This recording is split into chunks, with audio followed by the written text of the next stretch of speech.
Growing acquaintance with Old Master, his character, evils of unrestrained passion, apparent tenderness. Old Master, a man of trouble, custom of muttering to himself, necessity of being aware of his words, the supposed obtuseness of slave children, brutal outrage, drunken overseer, slaveholder's impatience, wisdom of appealing to superiors. The slaveholder's wrathbad is that of the overseer, a base and selfish attempt to break up a courtship. A harrowing scene.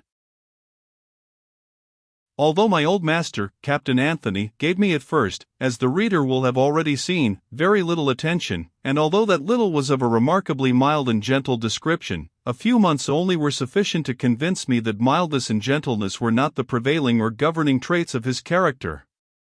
These excellent qualities were displayed only occasionally.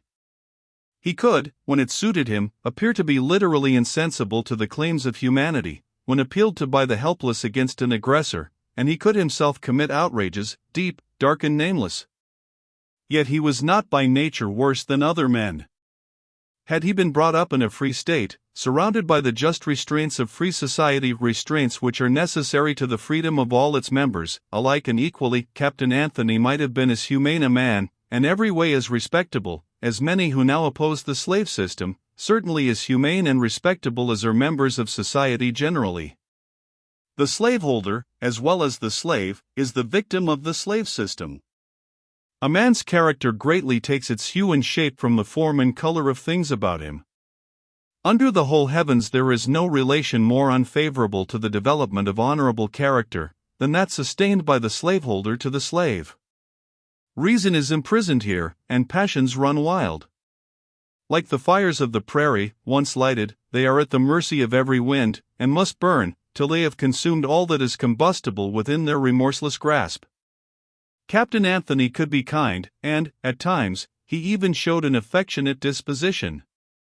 Could the reader have seen him gently leading me by the hand, as he sometimes did, patting me on the head, speaking to me in soft, caressing tones and calling me his little Indian boy, he would have deemed him a kind old man, and really, almost fatherly. But the pleasant moods of a slaveholder are remarkably brittle, they are easily snapped, they neither come often nor remain long. His temper is subjected to perpetual trials, but, since these trials are never borne patiently, they add nothing to his natural stock of patience. Old Master very early impressed me with the idea that he was an unhappy man. Even to my child's eye, he wore a troubled, and at times, a haggard aspect. His strange movements excited my curiosity, and awakened my compassion. He seldom walked alone without muttering to himself, and he occasionally stormed about, as if defying an army of invisible foes. He would do this, that, and the other, he'd be d if he did not, was the usual form of his threats.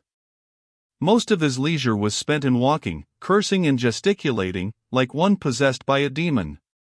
Most evidently, he was a wretched man, at war with his own soul, and with all the world around him. To be overheard by the children disturbed him very little. He made no more of our presence than of that of the ducks and geese which he met on the green. He little thought that the little black urchins around him could see, through those vocal crevices, the very secrets of his heart. Slaveholders ever underrate the intelligence with which they have to grapple. I really understood the old man's mutterings, attitudes and gestures, about as well as he did himself. But slaveholders never encouraged that kind of communication with the slaves, by which they might learn to measure the depths of his knowledge. Ignorance is a high virtue in a human chattel, and as the master studies to keep the slave ignorant, the slave is cunning enough to make the master think he succeeds. The slave fully appreciates the saying, "Where ignorance is bliss, 'tis folly to be wise." When Old Master's gestures were violent, ending with a threatening shake of the head, and a sharp snap of his middle finger and thumb, I deemed it wise to keep at a respectable distance from him, for, at such times, trifling faults stood, in his eyes, as momentous offenses, and, having both the power and the disposition, the victim had only to be near him to catch the punishment, deserved or undeserved. One of the first circumstances that opened my eyes to the cruelty and wickedness of slavery, and the heartlessness of my old master, was the refusal of the latter to interpose his authority, to protect and shield a young woman, who had been most cruelly abused and beaten by his overseer in Tuckahoe. This overseer, a Mr. Plummer, was a man like most of his class, little better than a human brute, and, in addition to his general profligacy and repulsive coarseness, the creature was a miserable drunkard. He was, probably, employed by my old master, less on account of the excellence of his services, than for the cheap rate at which they could be obtained. He was not fit to have the management of a drove of mules.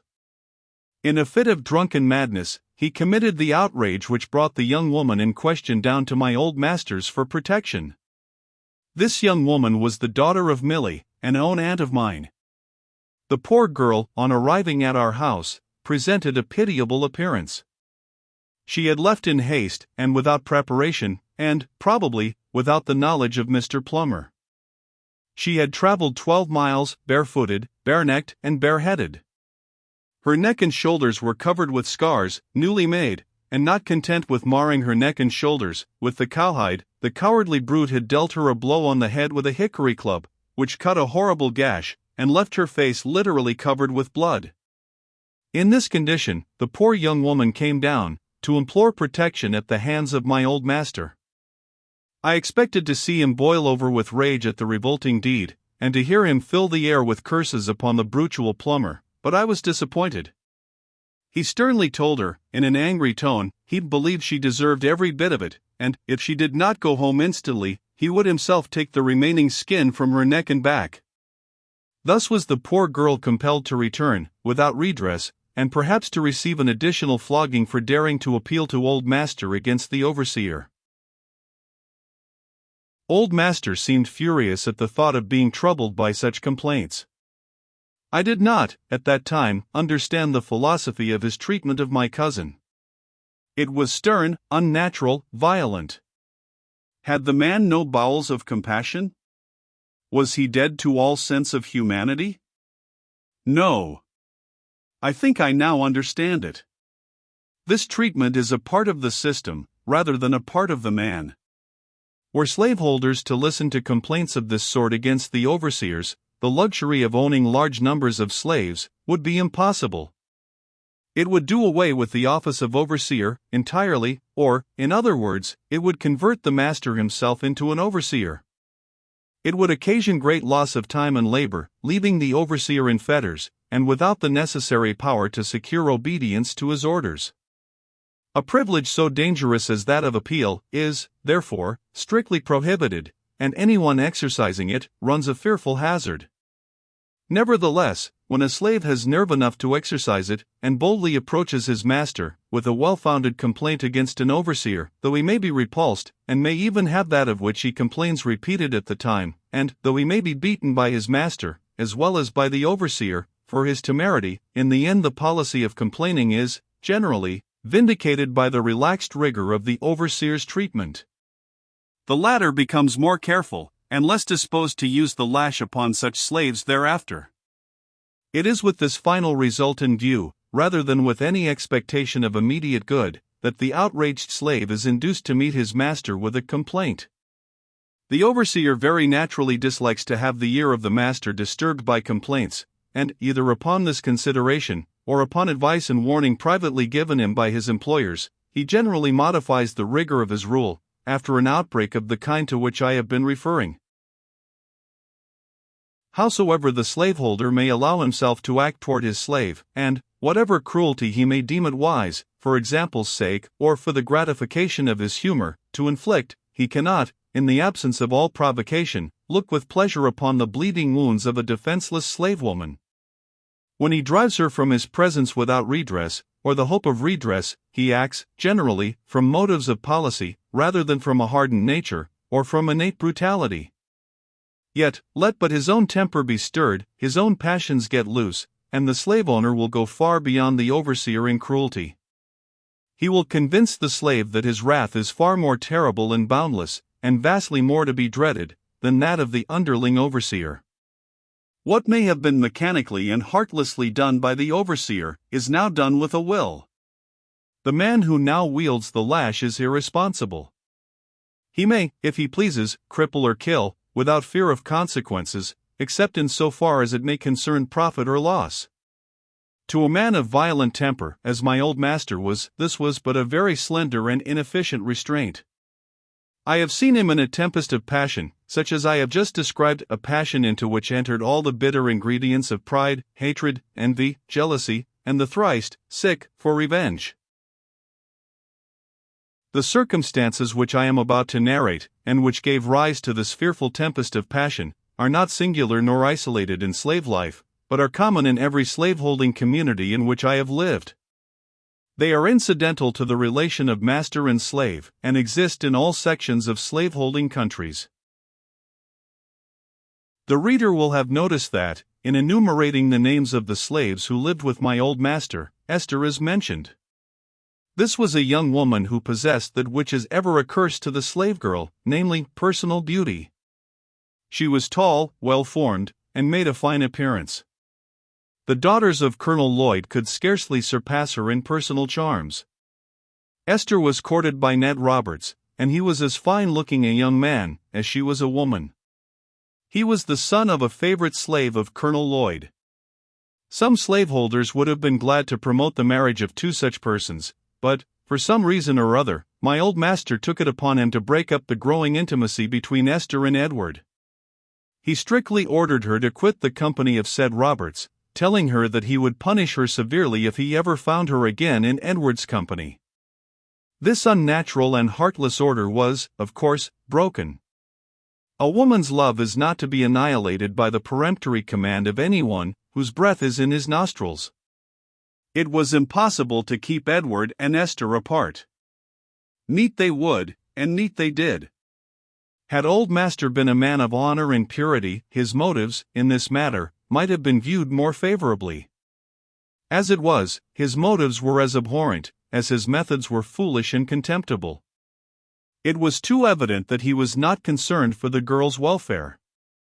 It is one of the damning characteristics of the slave system, that it robs its victims of every earthly incentive to a holy life. The fear of God, and the hope of heaven, are found sufficient to sustain many slave women, amidst the snares and dangers of their strange lot, but, this side of God and heaven, a slave woman is at the mercy of the power, caprice, and passion of her owner.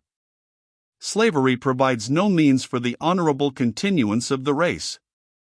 Marriage, as imposing obligations on the parties to it, has no existence here, except in such hearts as are purer and higher than the standard morality around them.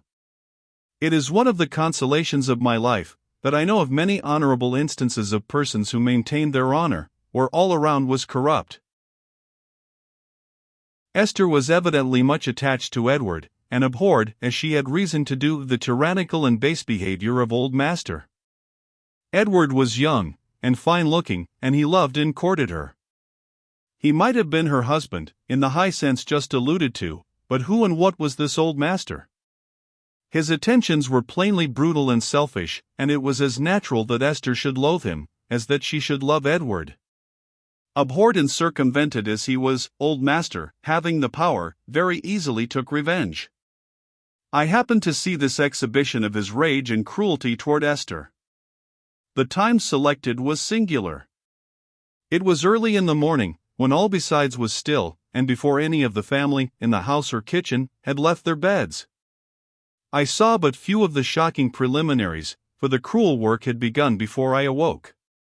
I was probably awakened by the shrieks and piteous cries of poor Esther. My sleeping place was on the floor of a little, rough closet, which opened into the kitchen, and through the cracks of its unplaned boards, I could distinctly see and hear what was going on, without being seen by old master. Esther's wrists were firmly tied, and the twisted rope was fastened to a strong staple in a heavy wooden joist above, near the fireplace. Here she stood, on a bench, her arms tightly drawn over her breast. Her back and shoulders were bare to the waist. Behind her stood old master, with cowskin in hand, preparing his barbarous work with all manner of harsh, coarse, and tantalizing epithets. The screams of his victim were most piercing. He was cruelly deliberate, and protracted the torture, as one who was delighted with the scene. Again and again he drew the hateful whip through his hand, adjusting it with a view of dealing the most pain-giving blow. Poor Esther had never yet been severely whipped, and her shoulders were plump and tender. Each blow, vigorously laid on, brought screams as well as blood. "Have mercy, oh! Have mercy," she cried, I won't do so no more," but her piercing cries seemed only to increase his fury. His answers to them are too coarse and blasphemous to be produced here. The whole scene, with all its attendants, was revolting and shocking, to the last degree, and when the motives of this brutal castigation are considered, language has no power to convey a just sense of its awful criminality. After laying on some 30 or 40 stripes, old master untied his suffering victim, and let her get down. She could scarcely stand, when untied. From my heart I pitied her, and a child though I was, the outrage kindled in me a feeling far from peaceful, but I was hushed, terrified, stunned, and could do nothing, and the fate of Esther might be mine next. The scene here described was often repeated in the case of poor Esther, and her life, as I knew it, was one of wretchedness.